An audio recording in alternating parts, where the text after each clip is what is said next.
Amen. Donc si nous sommes conduits par l'esprit, alors nous ne sommes pas sous la loi. La loi ici, là, c'est la chair.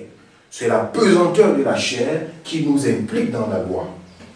Vous savez pourquoi est-ce que la loi a été créée même dans l'Ancien Testament? C'était à cause des œuvres de la chair. Quelqu'un se met à tuer son frère, alors directement on sort une loi, tu me tueras quoi. Il n'y a pas eu la loi avant l'action. C'est d'abord chaque fois quand quelqu'un a fait quelque chose, alors il va vers le souverain sacrificateur, vers Moïse. Moïse va consulter Dieu et Dieu donne la réponse et on écrit et ça devient une loi. Ça veut dire la loi est née à cause du péché. C'est pourquoi ici là il dit, si vous êtes conduit par l'esprit, vous n'êtes point sous la loi. Amen. Ça veut dire si vous êtes conduit par l'esprit, vous n'êtes pas dans la captivité du péché, alors la loi n'est pas pour vous.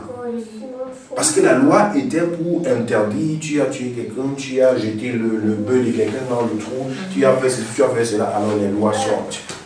Mais maintenant, celui-là qui est conduit par l'esprit sait directement en lui que ces choses sont des choses qu'il ne doit pas faire, qu'il ne doit pas se retrouver sur lui.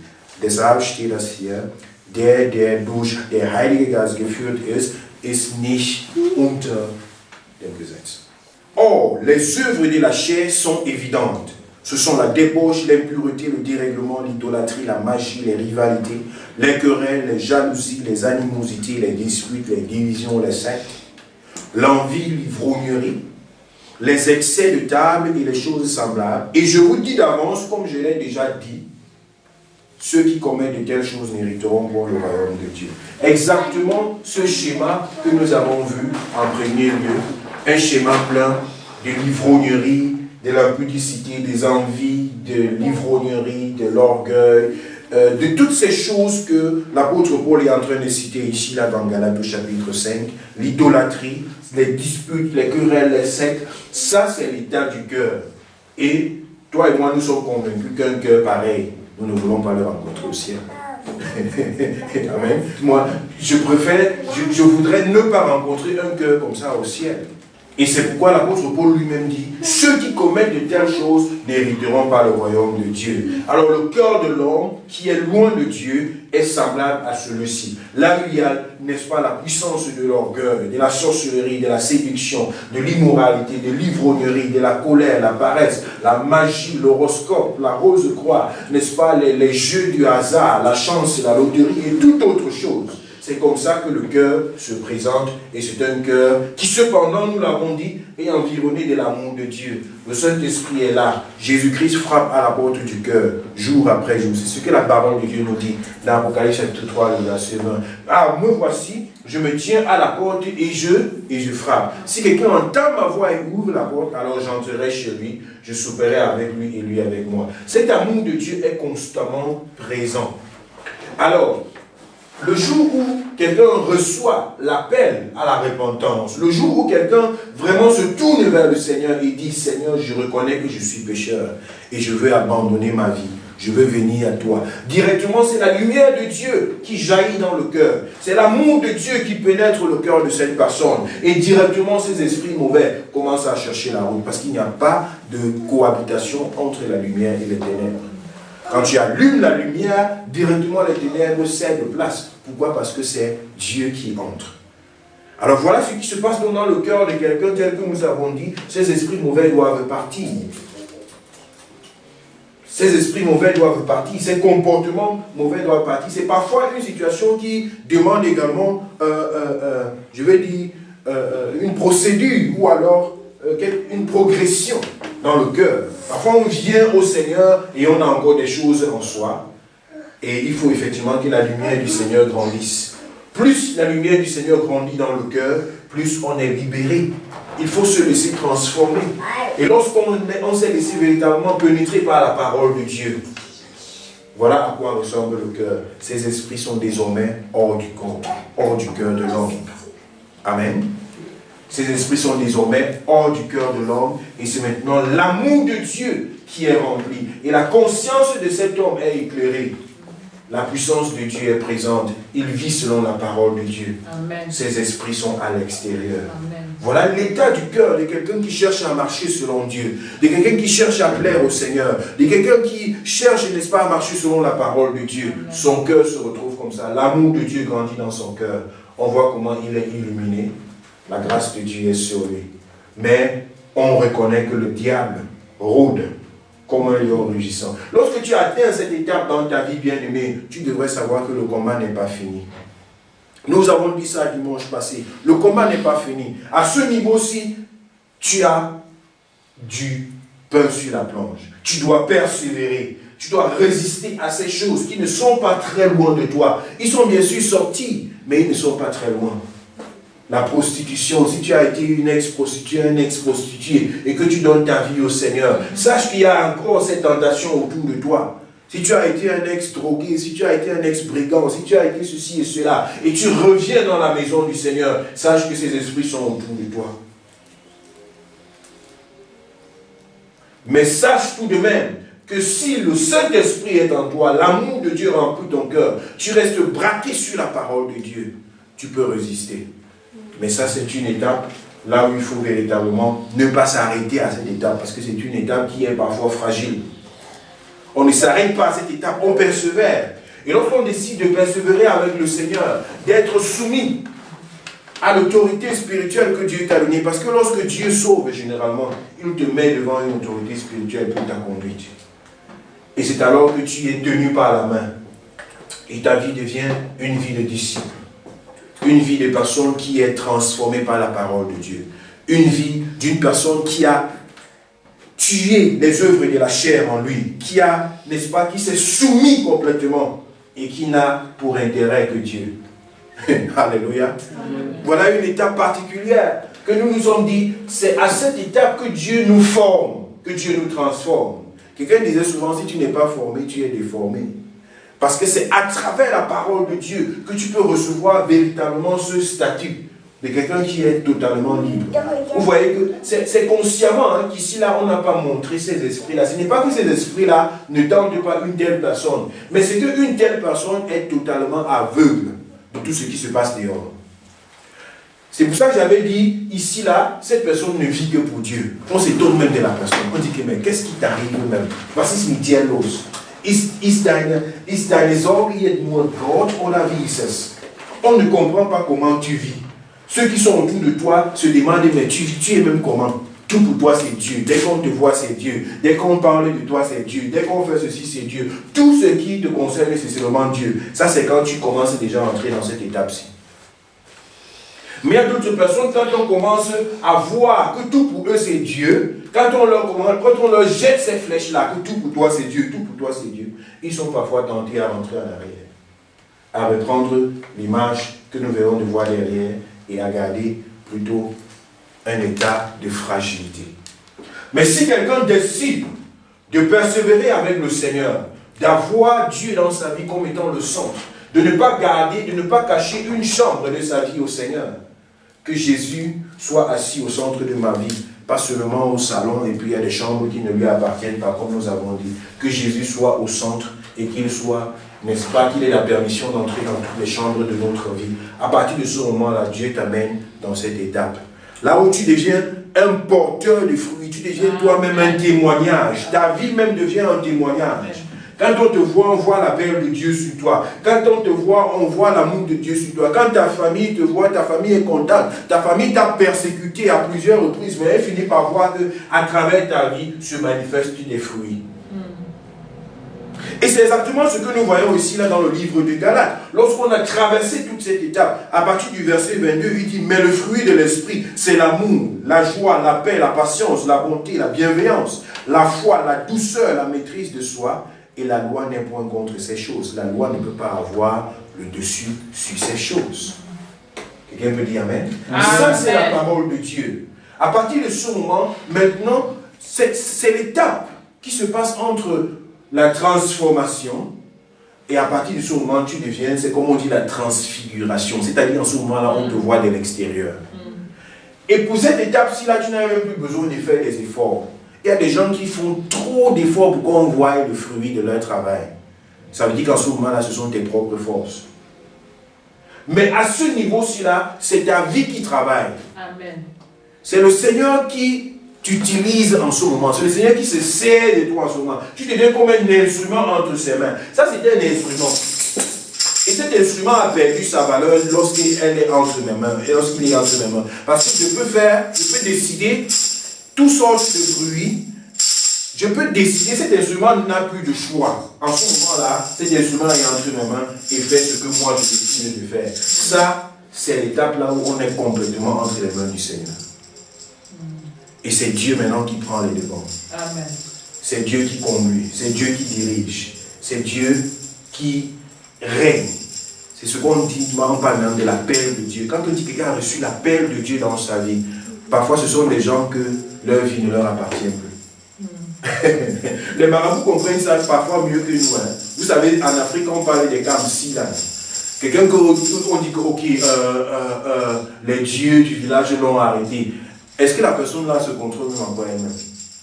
N'est-ce pas, parfois on l'entraîne même quelque part, on dit que non, tu vas ici là-bas, les dieux vont travailler sur toi jusqu'à ce que après maintenant, les gens vont seulement venir pour la guérison. Oui. Donc ça c'est l'étape spirituelle que le diable a seulement copiée.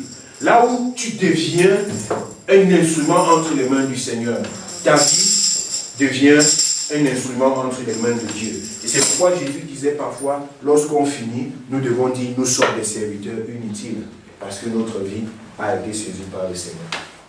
Une étape fondamentale. Das ist ein Zustand. Wir sollen dahin. Wir wollen dahin. Das ist der Ruf Gottes in unser Leben, wo wir Früchte tragen. Wo wir ein Segen für andere Leute sind, in der Schule, in der Gemeinde, zu Hause, wo wir ein Segen für unsere Brüder, für unsere Schwestern, für unsere Geschwister sind, wo wir nicht nur versuchen oder angeben, sondern wir sind das, was wir sind. Das ist, wo wir Früchte tragen. Amen. Mais si on n'a pas traversé cette étape, il y a des choses parfois négatives qui peuvent arriver.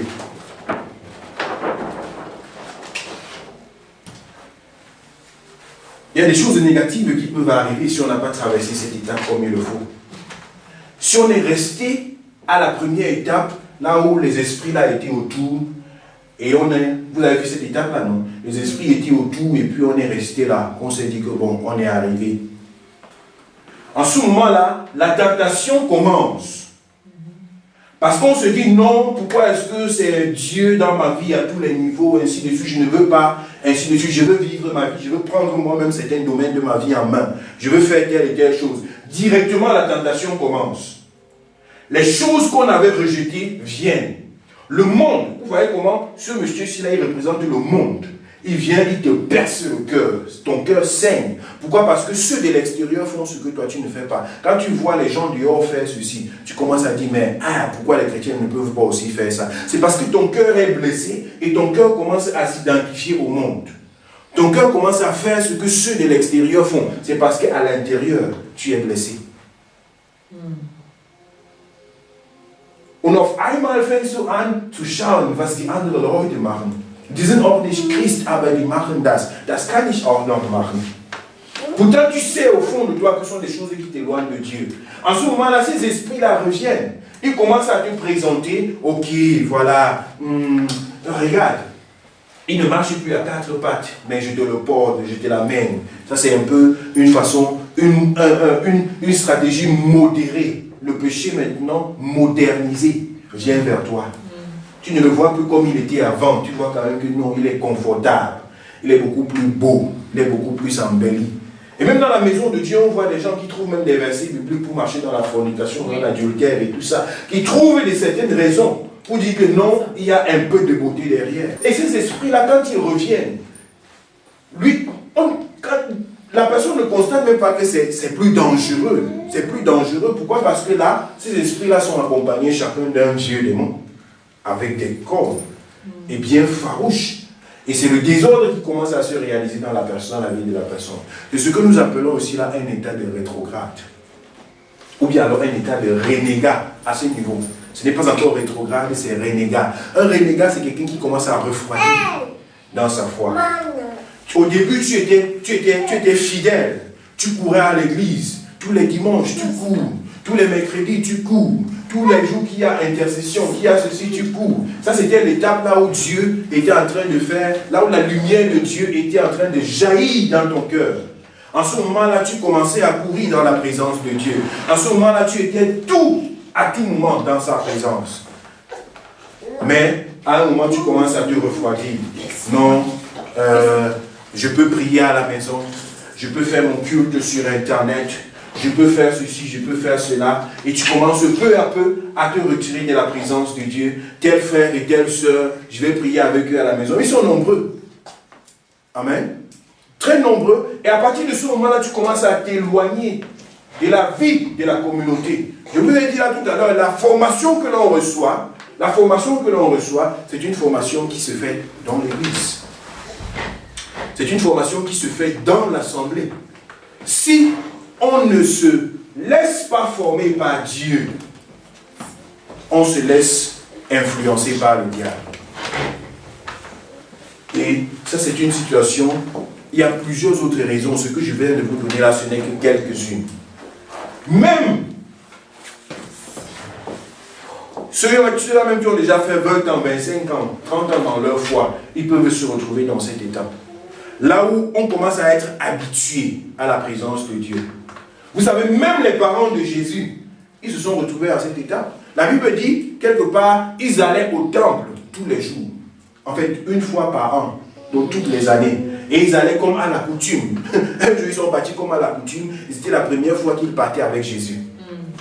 Jésus venait d'avoir 12 ans et c'était la première fois qu'ils sont partis avec Jésus. Mais eux, ils sont partis comme ils en avaient l'habitude.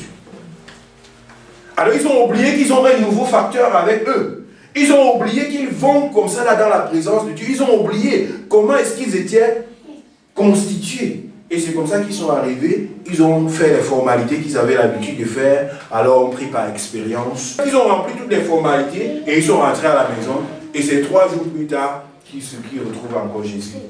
Pourquoi? Parce qu'ils ont oublié, à cause de l'habitude, ils ont oublié Jésus. Ça, c'est un état de renégat.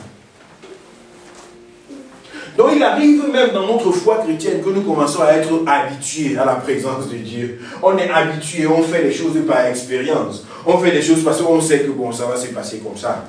La vie de prière, là, ça va se passer comme ça. La méditation, là, ça va se passer comme ça. Et on va dans la présence de Dieu par habitude. On ne vient pas chercher une huile fraîche. On ne vient pas chercher quelque chose qui est nouveau, qui est nouvelle. Mais ça, c'est ce que Dieu nous demande d'éviter. Chaque situation, chaque moment que nous venons dans la présence de Dieu, ça doit être des moments de rafraîchissement. L'onction d'hier, ce n'est pas l'onction d'aujourd'hui.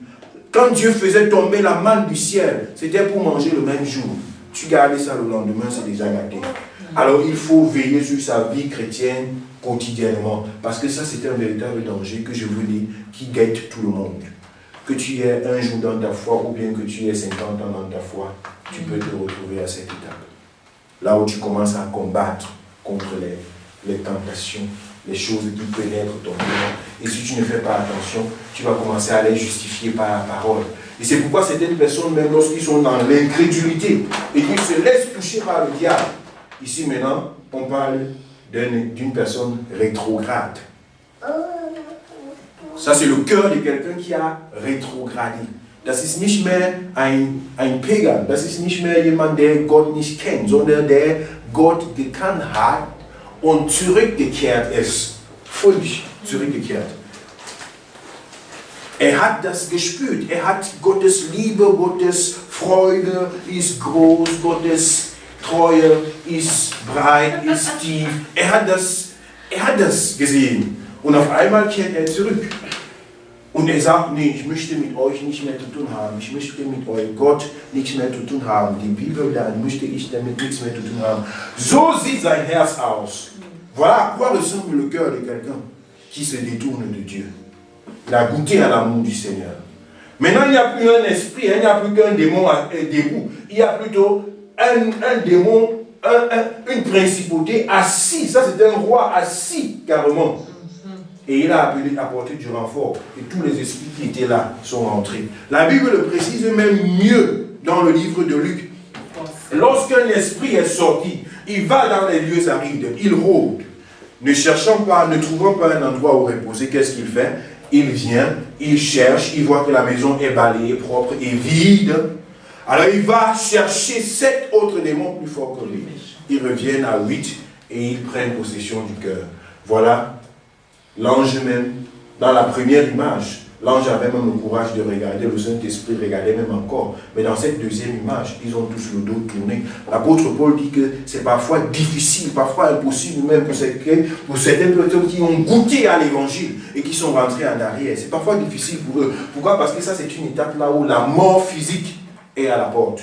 Le diable sait que dès que tu rentres comme ça, tu as passé le temps à le cogner avec le nom de Jésus. Tu as passé le temps à envoyer le feu sur le diable. Tu as passé le temps à chasser les démons. Alors quand tu rentres entre leurs mains, il faut imaginer quelle rancune, quelle vengeance ils sont capables de faire. Et parfois, ils t'entraînent rapidement à la mort. D'autres personnes sont plutôt saisies par un esprit d'incrédulité. Tellement incrédule que leur cœur devient impossible d'être pénétré par la parole de Dieu.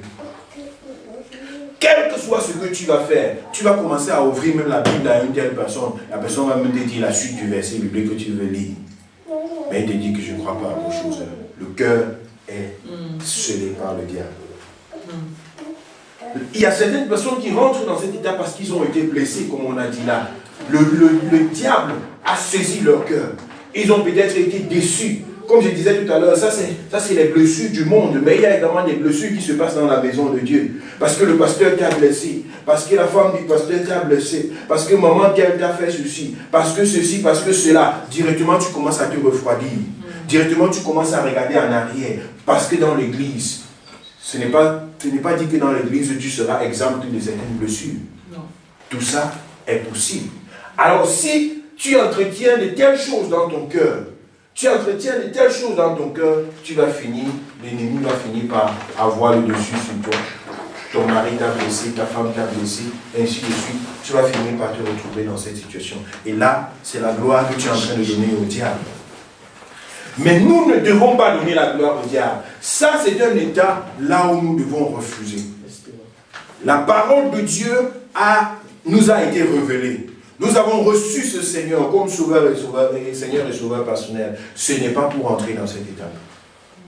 Et comme je dis, si quand le diable réussit à prendre quelqu'un dans cette étape, quelle que soit la raison, parce qu'il y en a qui ont été déçus, il y en a qui ont été abusés, il y en a qui ont été trompés, il y en a qui ont été dupés, il y en a, n'est-ce pas, qui sont rentrés par leur propre volonté, à cause de la séduction du monde. Il y a plusieurs raisons. Mais quelle que soit la raison, chacun d'entre nous rendra compte à Dieu pour lui-même. Tu ne diras jamais que Seigneur, c'est à cause du pasteur. Seigneur, c'est à cause de l'homme là. Seigneur, c'est à cause de la femme là. Seigneur, c'est à cause de telle et telle personne. Seigneur, c'est à cause de mon grand frère, à cause de ma grande soeur, c'est à cause de... Non, Dieu n'écoutera pas ce genre d'explication. Alors, bien aimés, nous devons faire attention. Et comme je disais, l'étape suivante dans laquelle le diable nous amène, il sait que dès que tu as rendu l'âme, tu n'auras plus jamais de chance d'être sauvé. La Bible dit qu'il est réservé aux hommes de mourir une seule fois, après quoi vient le jugement. Man kann nicht zweimal sterben, das ist einmal. Und wenn man gestorben ist, ist das erledigt. Entweder ist man im Himmel oder ist man in Hölle. Es gibt gar nichts dazwischen. Es gibt gar nichts dazwischen. Wenn man nicht mit Gott lebt, das ist die Folge. Wenn man stirbt, das ist ein sehr schlechter Tod. La mort du païen, la mort du rétrograde, voilà à quoi ça ressemble. Il a passé sa vie dans la boisson. Il a passé sa vie dans les richesses de ce monde. Il a passé sa vie dans le luxe, dans la séduction. Mais à la fin de sa vie, ses amis lui tournent le dos. Personne ne sait quoi faire. Pourquoi? Parce qu'à ce niveau-là, sa souffrance est atroce. Ça, c'est la mort physique de celui-là qui est loin de Dieu. Et c'est ce que le diable met directement devant ceux-là qui rentrent à lui. Il sait que tu as passé ton temps à envoyer le sang de Jésus sur lui. Alors dès que tu rentres vers lui, c'est avec rancune. La prochaine étape, il veut te précipiter directement là. Et parfois, tu tombes dans des déceptions dans le monde plus pire que ce que tu as eu dans la maison du Seigneur. Et parfois, ces déceptions peuvent se clôturer par la mort.